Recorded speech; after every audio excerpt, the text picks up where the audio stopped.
Lynn Bedford.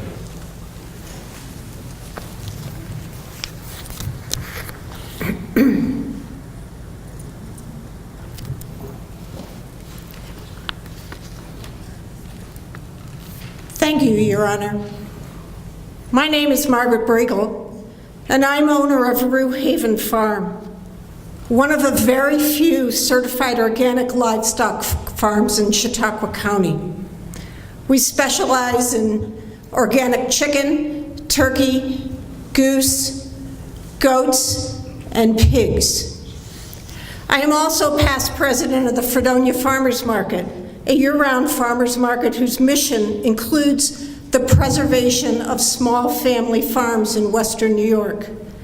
I'm also a member of the Growing Foods Connections Steering Committee, and I'm on the board of directors for the New York State Agriculture Working Group. My farm is located at 883 Hurlburt Road in Forestville, ground zero for one section of the Ball Hill Industrial Wind Project. We're scheduled to have 5 turbines go up across the road from our farm, 3 turbines up the hill in back of our property, a transmission line in the field right next to my house, the full length of my pastures and my property, 2 construction access roads within a quarter mile on either side of my house, and, as if that wasn't enough, a substation across the road. I request that you reject the request for a certificate of public convenience and necessity for the following reasons. 600-foot industrial wind turbines are impractical and inappropriate for residential communities. We have already witnessed the suffering of our Arkwright neighbors to the west. Since September, I have discovered that I am highly sensitive to the adverse health effects of infrasound. I experience nearly daily headaches, tinnitus, other whistling and noise in my ears, and sleep disturbances. I previously had 0 such health effects.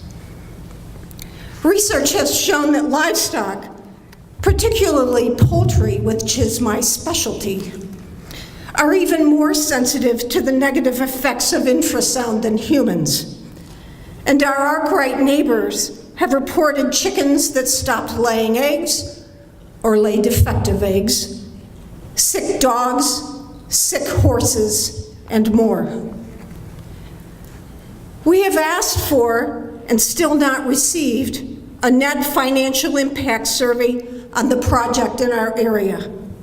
Other communities have discovered that economic losses due to reduced property values, lost tourism, losses to agricultural productivity, negative impacts to livestock and human health far outweigh the benefits of these turbines.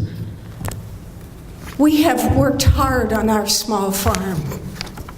We have been good stewards of the land, and we're proud of the resurgence of populations of native and honeybee pollinators, butterflies, and the fragile bat populations that have lived in my barns for decades.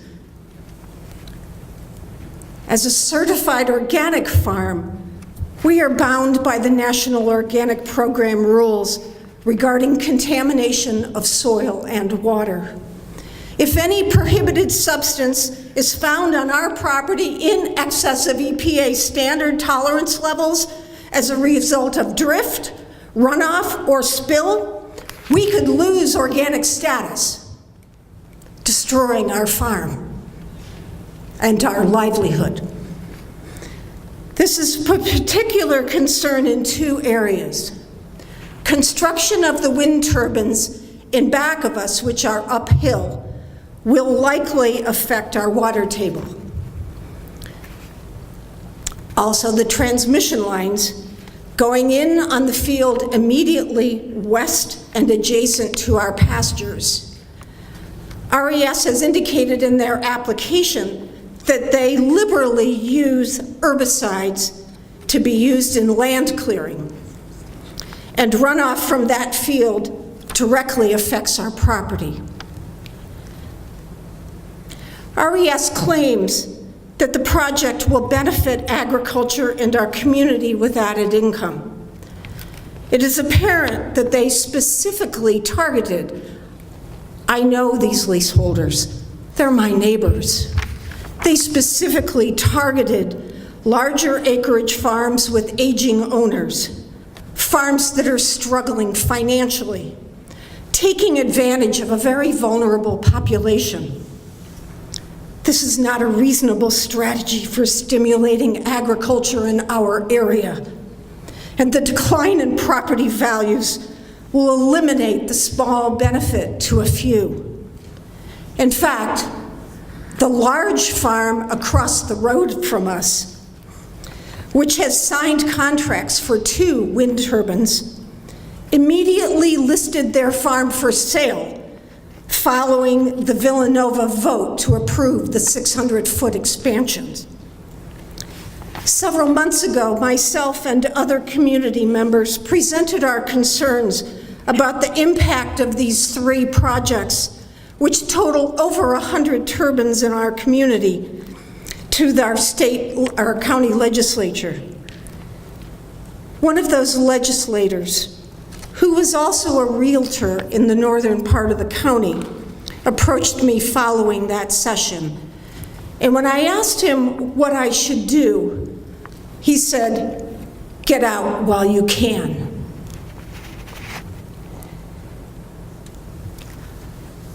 A project that destroys our ecosystem, ruins the livelihood of small family farmers, creates serious health problems for the community, and destroys everyone's property values is not for the public good. Please reject this request. Thank you.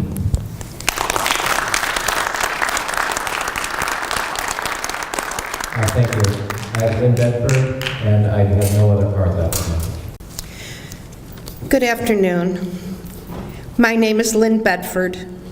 I have resided with my husband Barry on Cable Road in Fredonia in the township of Arkwright for the past 30 years, and my husband Barry since the 50s. I am a mother of 7 children, 24 grandchildren, and 6 great-grandbabies. I raise organic fruits and vegetables, nuts, chickens, and avocados in and around our 3 greenhouses set on 3 acres of property. I have an excellent record of health. I take absolutely no medication, nor smoke, nor drink. I just received my bachelor's degree in May in theology. I was a traditional midwife for 15 years, and then went on to care for the elderly for this next 7. I am now retired. Our dream, and what we have worked for all these years, of opening a beautiful home here in Arkwright with our gardens to a bed and breakfast, an Airbnb, and a hip campsite. I have not come before you to present statistics about the proven harmful damage effect of wind turbines placed too close to residencies, but a person with a testimony of what has happened to me, my family, my liberties, my health, my retirement, and my future. Since September 2018, when the Arkwright Summit Wind Turbine Farm was turned on, in hopes that no other human being will ever have to endure this horrendous future living in the shadow of wind turbines. A person with an experience is never at the mercy of a person with an opinion. I am the person who has lived day and night with the torture of being surrounded by, within my visibility, 8 wind turbines, some of them 1,200 feet from my home. One night in September, this nightmare began. I was awoken by what I thought was a jet airplane flying overhead. This was the beginning of my ears starting to ring. The noise was being made by the wind turbines. The so-called jet airplane noise never stopped, and my ears are still ringing at this moment and have not stopped ringing. The only relief I have had is to go away from the wind turbines. Within the past months, I have experienced memory loss, depression, pressure so severe on my chest, loss of sleep, anxiety, and on it goes. My 13-year-old dog is so nervous, he goes in and out 2 to 3 times every hour. The constant noises made by the close proximity of the surrounding wind turbines never stops, never. Sometimes grinding, sometimes buzzing, sometimes high-pitched whining, but it never stops. Many people have asked me about the true conditions I'm living in. My reply is, I was open-minded to wind turbines. Now, after living this nightmare, I am dead set against anyone ever having to be subjected to these gargantuan monsters. As I learn more about other countries and their plights with wind turbines, I also learned why I have been so sick. It's called infrasound. I have all the symptoms of infrasound sickness.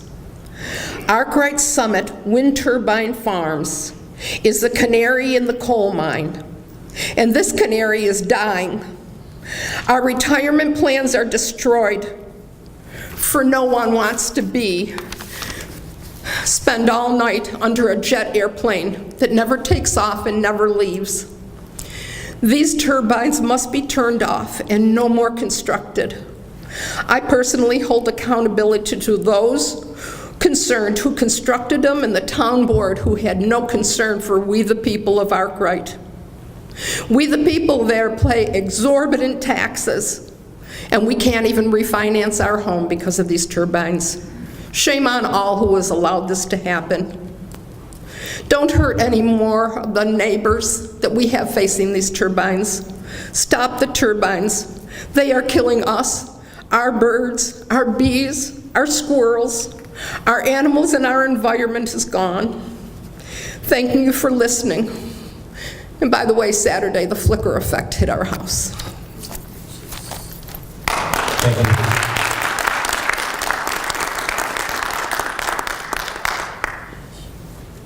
That concludes the public statement hearing portion of this proceeding. We will go off record in a minute, at which time I would ask that the attorneys for the Department of Public Service staff and the developer come to the front row here, and we will start the procedural conference. But let's take about 5-minute to 10-minute break. Thank you. We're off record.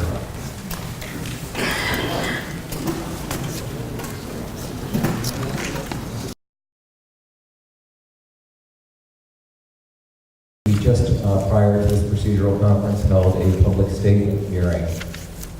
There are a number of people that have requested party staff that spoke during the public statement hearing and provided reasons during that hearing why they believe that an evidentiary hearing and other procedures are necessary in this case. Given those statements, I'm going to take the transcript of the public statement hearing and incorporate it by reference into this procedural conference as a request from those persons who identified themselves and are on the party list maintained on the Department of Public Service website as reasons that they believe that further procedures need to take place. They've been identified on that record. Now I'd like to turn to the attorney for the developer. Mr. Fidel, can you tell us who you are and spell your name for the record, please? Good evening, Your Honor. The firm of Reed, Laniado, R-E-A-D, and L-A-N-I-A-D-O by Constantine, K-O-N-S-T-A-N-T-I-N, Fidoli, P-O-D-O Mr. Goodman? Good evening, Your Honor. This is Jay Goodman, Jaygoodman, Assistant Counsel for the New York State Department of Public Service. Okay. What I understand of this project and the developer's petition, Ball Hill Wind's petition, is that the project has undergone review by the town of which acted as a lead agency in the state environmental quality review that was done for this project. The petition indicates that the developer has received all required local and most state permits, that it is in need of a CPCN, and that was discussed actually by Department of Public Service staff members during the review. So I take it from that, Mr. Goodman, that the Department of Public Service was active in the review of the environmental impact statements. That is correct, Your Honor. My understanding is that Department of Public Service staff provided comments during that period. Mr. Goodman, at this point, what has staff received from the developer in terms of the CPCN petition? In addition to materials that have been filed through the Public Service Commission's and matter management DMM system that are publicly available, DPS staff has submitted some discovery to the developer. Some of the questions have been answered, and others were just other questions were filed recently, and we're waiting for responses to that. That is information that will not be. It is provided off the record, so to speak, and to the extent that information provided is considered to be relevant and necessary to be added to the record, that staff would appreciate an opportunity to make a filing in the record so that information can also be before the commission. And how would staff make that filing? Or how do you propose that staff would make that filing? In the recently concluded case regarding Casvega Wind, after the procedural conference, similar to this, Your Honor issued a procedural ruling which established a period for discovery, followed by an opportunity for parties to either file a statement of position if they wanted to, and or also file supplemental information. And I think that procedure worked well in that setting, and I think it could be appropriate to do as well. And Mr. Goodman, could the Department of Public Service staff counsel speak to the difference in this case, considering that Ball Hill Wind has gone through a secret approval rather than an Article 10 approval, then Casadega? Are there any concerns that you have?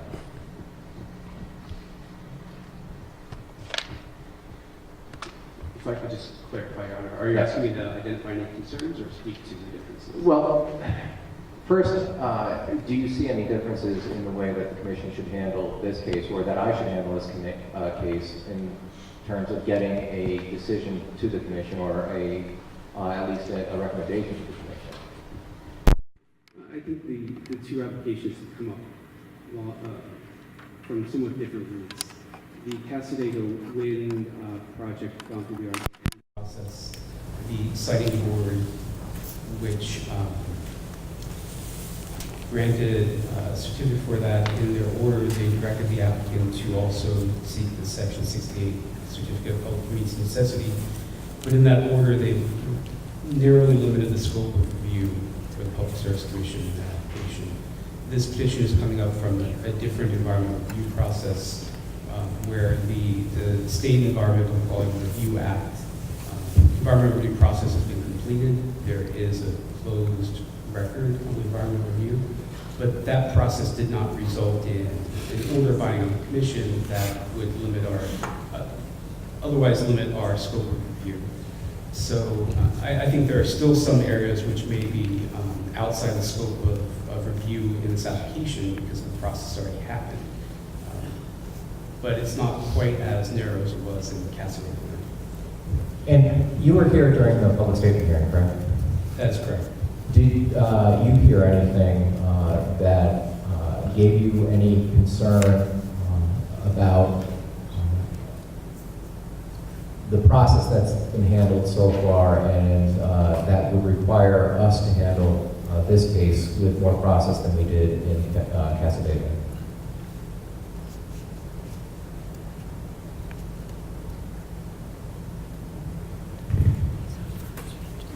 My understanding is that the environmental review record, the secret record, is closed and that cannot be reopened. I do not recall hearing a factual issue in dispute that is outside of the scope of environmental review that would require an evidentiary hearing. Given that, I think that a similar process probably would be adequate in terms of an opportunity for discovery and the filing of additional statements or comments. And was staff aware of the change in the proposal?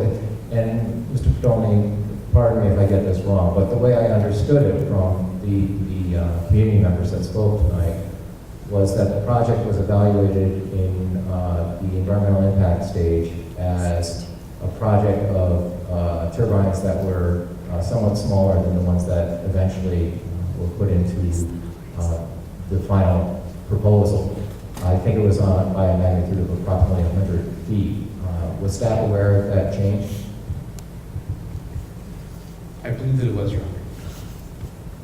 And Mr. Pedoni, Mr. Goodman, if you could handle my Mr. Pedoni, did I get the facts right on that? How can you speak to the concern that was expressed several times tonight about heights of the turbines that were at first proposed versus turbines that were later proposed, or at least that a change of law took place to accommodate? If I could refer to my notes, Your Honor. Absolutely.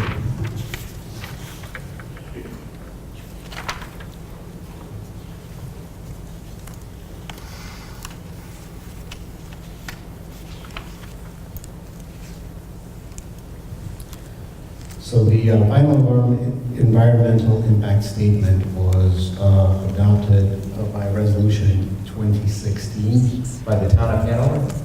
As by town of Villanova as the lead agency. okay.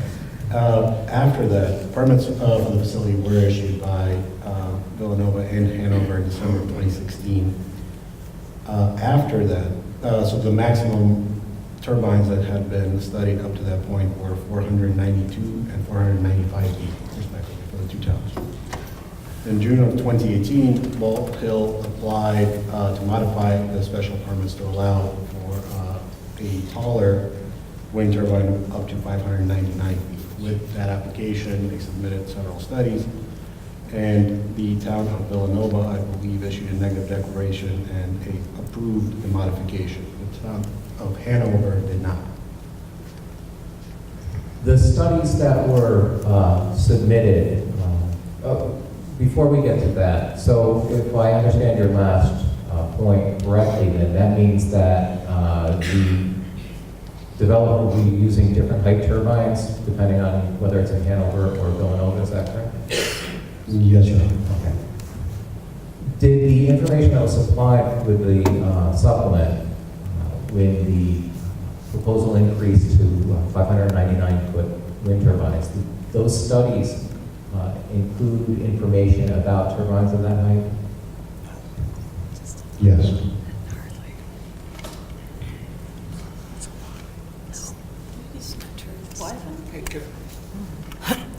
What other agencies were involved in the secret review besides the two towns and Department of Public Service staff?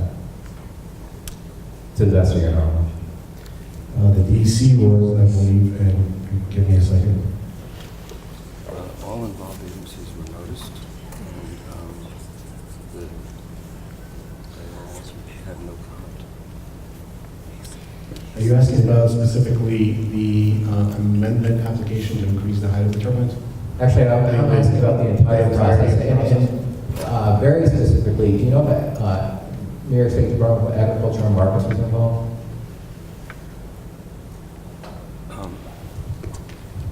Yes, could you please identify yourself? Your Honor, yes, I'm Mark Lyons, Marklyons, Thank you, Mr. Lyons. Project Development Manager for the project. Department of Ag and Markets were noticed as an involved agency, along with the other agencies in the state. I don't believe any comments were received. Okay. But among the conditions of our permits are that we follow Department of Ag and Markets guidelines in our construction. Right, of course, okay. Mr. Podolny, what permits are still required besides the CPCN that you're aware of? And I know on the petition, there's pages 16 to 17 list a number of permits, some of which were received by the filing of the petition, and some of which look like they were potentially received in the interim between when the petition was filed and today. I believe the wetlands permit is still outstanding, as are road crossing permits from the towns.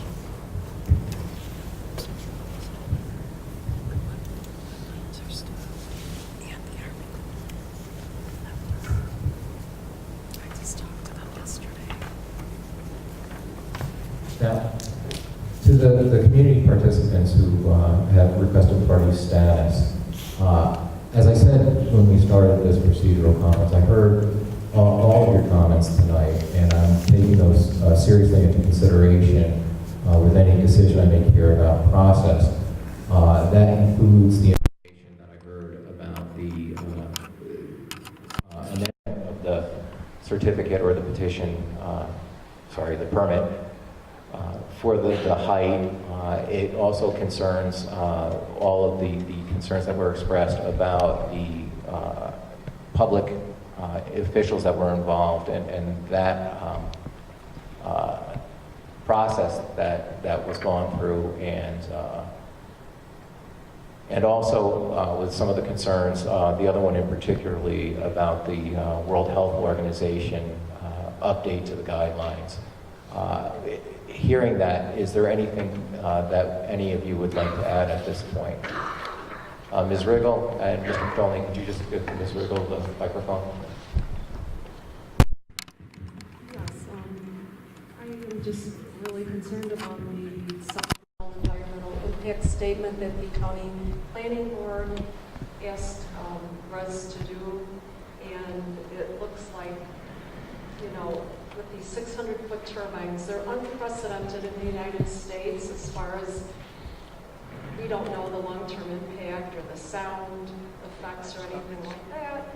And like I said in my speech, they did not model low-frequency noise, amplitude modulation, wind shear, turbulence, lower frequency, vibrations. There's no vibratory threshold, for 65 dBA at the 31 or the 16 hertz, 31.5.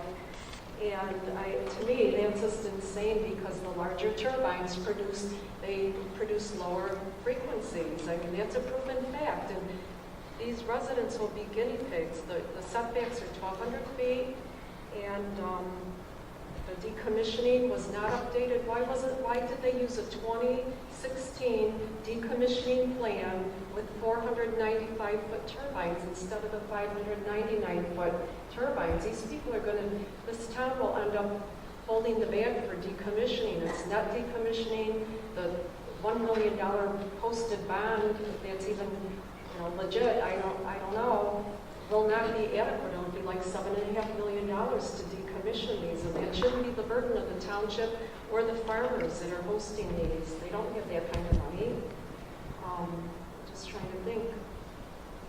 The shadow flicker, why aren't they offering mitigation for that? Curtains and blinds don't work. That's horrible. 40+ hours of shadow flicker for over 28 receptors, 17 receptors, 30 to 40 hours of shadow flicker. New York State's policy is 30 hours, which to me is too much. I don't think anybody that's a non-participant should have any shadow flicker. And I just think they have to do another SEIS. I don't know how they could not be required to do that. These will have major impacts.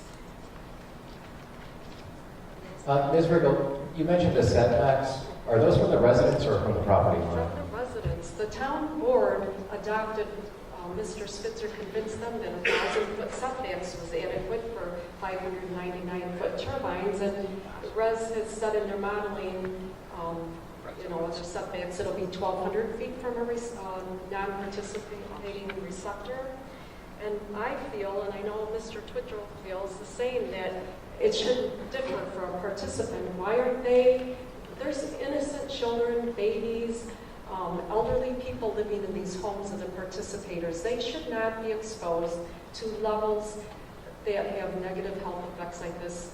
And we don't know because we don't even know what the baseline. They did, Hessler in 2008 did the original monitoring of the background ambient noise. You cannot find that anywhere on their website. It is like the hidden information. So how can you use the DEC mitigation? What was the basis? Was it you that made the comment that the background noise study was done in 2008? 2008. That's 11 what was years the ago. basis for your information on that? It's on their site. It refers to Hessler's study done in 2008 when the wind companies started coming around back then. It was a different LLC, but you cannot find it. I have scoured their website. They refer to it, but I would like to see the methodology on that, and that is such a vital, important thing to use as your baseline to see if you're, adhering to the DEC mitigation guidelines of 10 above, deserves mitigation. And I believe these at 50 decibels above. We live in a similar environment, and our ambient L90 is 20 to 25 decibels at night. And so these people with a 50 decibel noise limit could be exposed to very intolerable noise limits, according, anything you read from the DEC, or just like they're saying in Arkwright, these people leave their homes at night to sleep. That is not right. And these are 600 feet. Arkwrights are 495 feet tall. Right. I'm concerned about the baseline, the study, though. What was the basis for your statement, if you know, why it hasn't been updated since 2008? I don't know. Okay, That's okay. why I'm saying it should Right. have been. Well- They took the substation out too. That's one thing I'd like to ask Mr. Lyons. Mr. Lyons, Hanover voted against the amendment.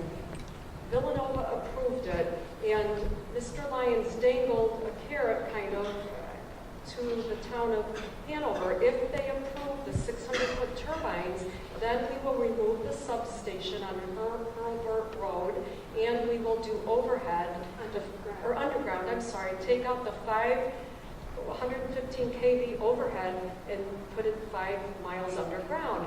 Well, we're still wondering, because it was a split vote, which way is it?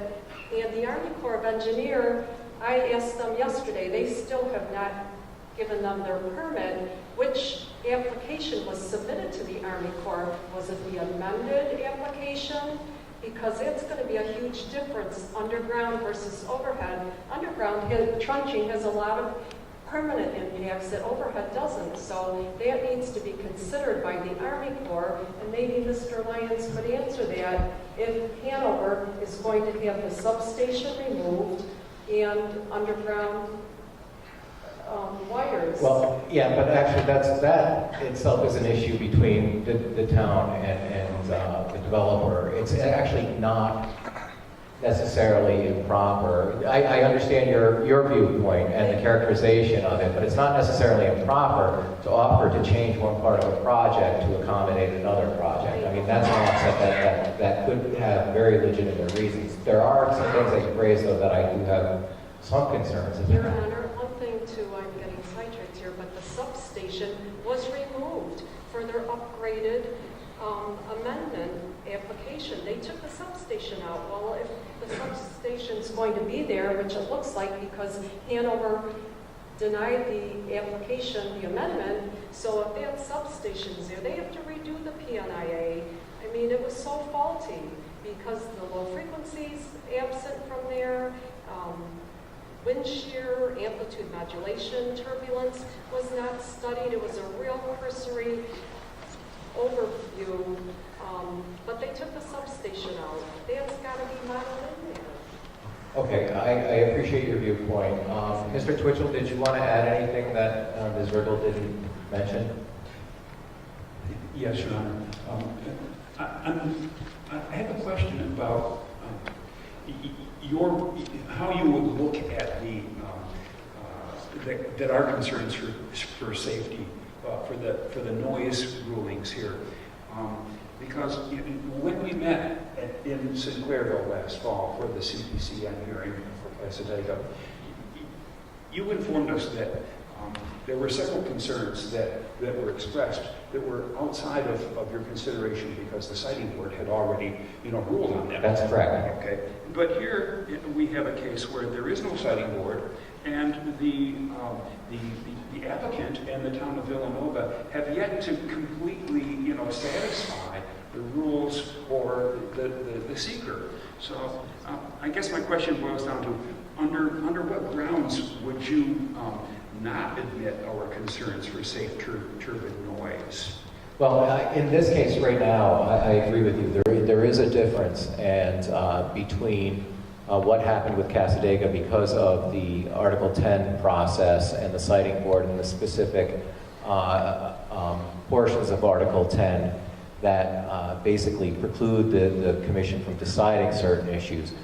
But there's still some sort of overlap that takes place here in the secret process, and I need to go back and do some research on what exactly is the commission's role when a project has gone over secret versus when it's gone over Article 10.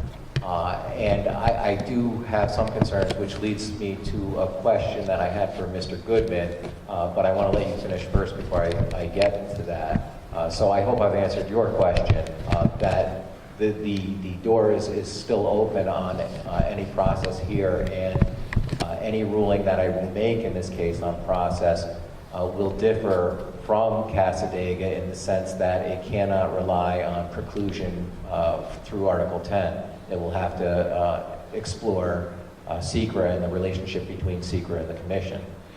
Thank you, Your Honor. That answers one question. I do have others, but perhaps they'll come in time as we go down the road. Okay, I would like to ask Mr. Goodman, does DPS have a sound engineer on staff that is looking at this petition? Is Miguel working with your group for this?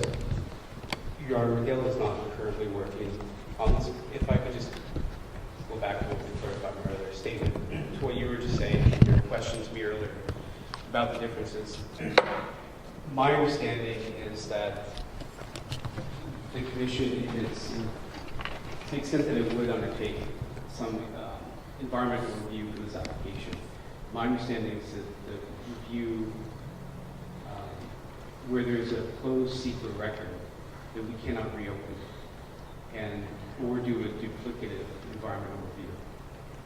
And that was the basis for my answer earlier. Right. I would also, like you, in terms of doing extra research, if there were a basis to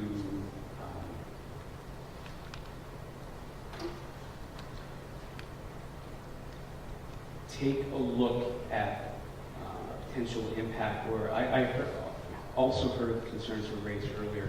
I understand that some of the information, for example, the WHO study came out after the secret record had closed, and some of the concerns. My understanding has been that even though that came out after the secret record is closed, but before the Commission is ruling on this, that the Commission has to accept the secret record as it stands and cannot reopen it to look at those potential impacts. If my understanding of that is incorrect, it's incorrect, and it's an issue that has been raised, so we're not opposed looking at it. However, I'm not aware right now of the basis to. Okay, I appreciate that. Mr. Padone? If I could just add, our position is that sound and noise specifically has been studied in the secret process, and EPS was invited to participate and did participate in that process, and that issue has been resolved. So from our perspective, the issue of sound has been studied and has been decided by the lead agency. Which is the town of Villanova. Correct. Yes, sir. Yes, your client. Yes, Your Honor, thank you. I just thought I'd take the opportunity to clear up an issue that seems to be confusing, that does relate directly to comments that were made by DPS staff in the secret record. When the supplemental DEIS was done in January of 2016, the DPS staff, their comments, I think it's fair to say, were chiefly concerned with the noise and visual impacts associated with the Southern Collector substation that's been referred to here, and the overhead high voltage line that runs for about 5.7 miles. And it's in direct response to those DPS comments that we have revised our design to eliminate those facilities and to put the collection system underground to the point of interconnection, and thereby additionally avoiding about 3 acres in wetlands impacts and about 10 acres in ground clearing impacts. So all of this was taken into consideration by the town of Villanova as lead agency in approving the application that we made in 2018. But that is a design revision that we will stand by, and that is reflected in our CPCN petition. And again, it's in indirect response to DPS comments. And as a representative for the developer, I would just like to hear your thoughts on the relevance of the update to the World Health Organization guidelines for noise, if you feel that they have any relevance to the project or to the studies that appear and support the environmental impact statements. Your Honor, this project was under secret review for a decade. And at all times, the project sponsors followed the pertinent law and guidelines associated with the project. And those were the sound standards in the town law. And as interesting or important as the WHO guidelines may be, they did not govern permitting of the project at any point in that time. I think it would have been fair to say if they had become governing, then it should have been pointed out to the developer, and we could have taken steps to ensure compliance with them. But with all due respect, it was not the standard that we were held to. It was not a governing guideline. I might say that in making our application in 2018, the taller turbines that were permitted by the town of Villanova are actually quieter than the lower turbines, and we have a noise study to prove that, and that was part of the record before the lead agency. So that I think they considered to be also a mitigating factor. But in answer to your question, the WHO guidelines and standards were never governed this project in its permitting process. I appreciate that. I just want to let the community members know that when I say I appreciate that, I appreciate that it is the company's position. I have something now to think about with regard to that, and it doesn't necessarily mean I agree with it. I have not made up my mind on the issue. But it's important for me to hear what they have to say, given the amount of discussion that received tonight at the public statement hearing. So I do need to hear their side of it. I know that you very likely disagree with those statements. Your Honor, if I could just add, it Yes, was Mr. Pedoni. the town's prerogative to ensure compliance with their existing sound code, which is what they did as lead agency in this case, in the process. So to the extent they could have or wanted to adopt new guidelines based on that. Okay, I appreciate that as well. Ms. Riddle? Could I just ask Mr. Lyons to get this on public record? Are you? Yeah, we need to hand the microphone over. I know somebody from Hanover asked you yesterday, I think it was, or the day before, a friend of mine, about the substation removal and the overhead going to underground in Hanover since they vetoed the amendment, and you told this person that you didn't know that it's, you know, you're going to wait and see. So are you telling me that substation is going to be removed on Hurlburt? There's not going to be a substation. Is that what you're saying? My For understanding overhead? is, my understanding that there was changes made to the final design proposal based on input from Department of Public Service staff, not necessarily from the town of Villanova or Hanover. Is that correct? That's correct. Okay, the answer from Mr. Lyons is that is correct. So, What's correct? There's not going to be a substation on Hurlburt? That's correct. In response to the DPS comments and concerns, we have removed the substation from our plan. right, and Mr. Lyons just represented it probably didn't pick up on the microphone that it is correct that there is no substation there. So, all right, thank you. Yes, Your Honor. Returning again to the relevance of the World Health Association study of 2018, we certainly grant that the town and the developer weren't aware of those conditions. However, we are acutely aware that the Department of Public Service is advocating that the developments elsewhere in the state will adhere to those conditions. And so our question is, under what grounds would the Department of Public Service approve a protective regulation for one jurisdiction, which is more or less protective than for another jurisdiction, given the fact that it's the same certificate granted by the same agency?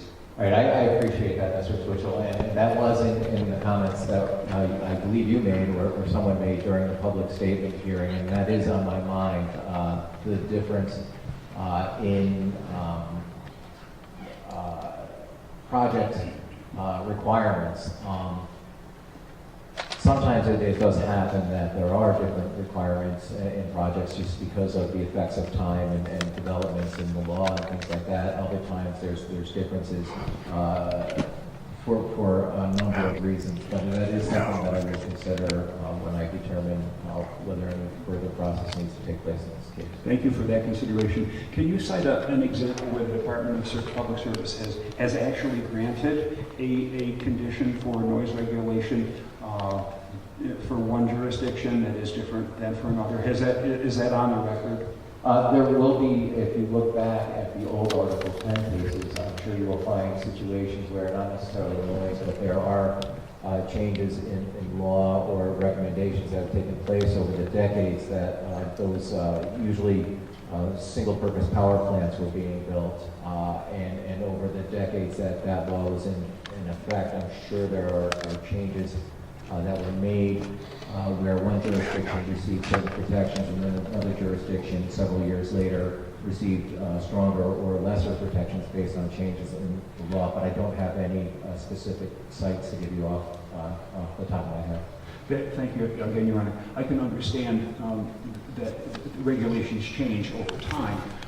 Can you cite an example of the department's decision-making in terms of granting, updating, for example, if there were a new pollution standard, for example, whereby the department has asked a developer to modify the conditions in which they were originally granted on the grounds that there are new standards? No, I can't right now. Pollution standards would usually be handled by the Department of Environmental Conservation. But again, I think what needs to be kept in mind is that while this process was going on, there were certain recommendations and guidelines in place. The final action by the lead agency in the state environmental quality review process took place prior to the WHO regulations or guidelines being updated. And that is something that I do seriously have to take consideration in, because had certain things taken place at different times, there could have been different outcomes. And it has some very persuasive effect that process was completed. However, I am very aware that we are going through this process now, and that the commission has some decisions that it needs to make with regard to issuing its certificate, some of which may be slightly different than what took place in Casadega. So, Okay, thank you.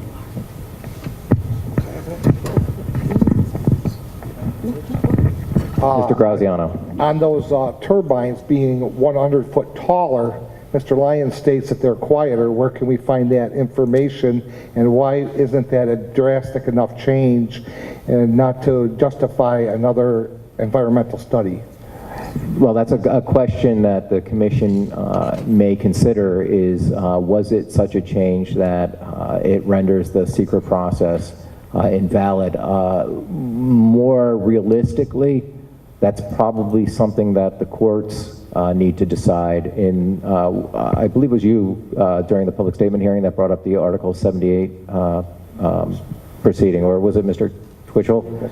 Anyway, that is probably something that the courts are more equipped and better able to decide than the commission when it comes to determining whether a change of that magnitude invalidates the secret process that the project went through. And where could we find those results that Mark Lyons was telling us about? Oh, I don't know. We can, if I determine that it's important information to have in the record, or if staff first decides that it is, staff can ask discovery questions on that and submit that. Otherwise, I can tell you that it's not as based on my involvement with Casadega Wind and looking at all the noise evidence that was supplied in there, it is not beyond the realm of believability that comment is correct. By increasing the height of a turbine, you're increasing the cone of sound as it spreads out, and it's very possible that could result in reduced noise. I don't know if that's true as a fact or not, but it's not something that, you know, it may sound counterintuitive, it may sound wrong, but it's actually something based on the experience that I had in Casadega that and my involvement in that case, that leads me to believe that may be an accurate statement. Again, that is either something that needs to be decided by the commission, or if the commission decides that it's out of its ability to consider that because of the secret process, then for the courts to decide potentially. But if you would like to talk to the developer afterwards, they may be willing to supply you with those studies. If they're not, then, you know, if staff doesn't pursue it, you can contact me either by phone or by email and tell me that you would like that information, and if I think it's important enough, I can order the developer to provide those studies for the record. All right, thank you, Your Honor. Your Honor, I have a quick question. Yeah, this is Ms. Graziano. Mr. Goodman said they closed the seeker application in 2016. Well, the 104 change in the height, 104 feet in the height, came in 2018. Right, I think the final adoption of the SECRA final environmental impact statement was done in 2018, is that correct? Yes, sir. The secret process ran through 2018. Right, so the answer was that the secret process ran through 2018 from Mr. Lyons. Your Honor, the 2018 amendment application that was referred to earlier has been closed. Right, yeah, I did see that the 2018 environmental impact statement material has been uploaded to the Department of Public Service website. It is on DMM.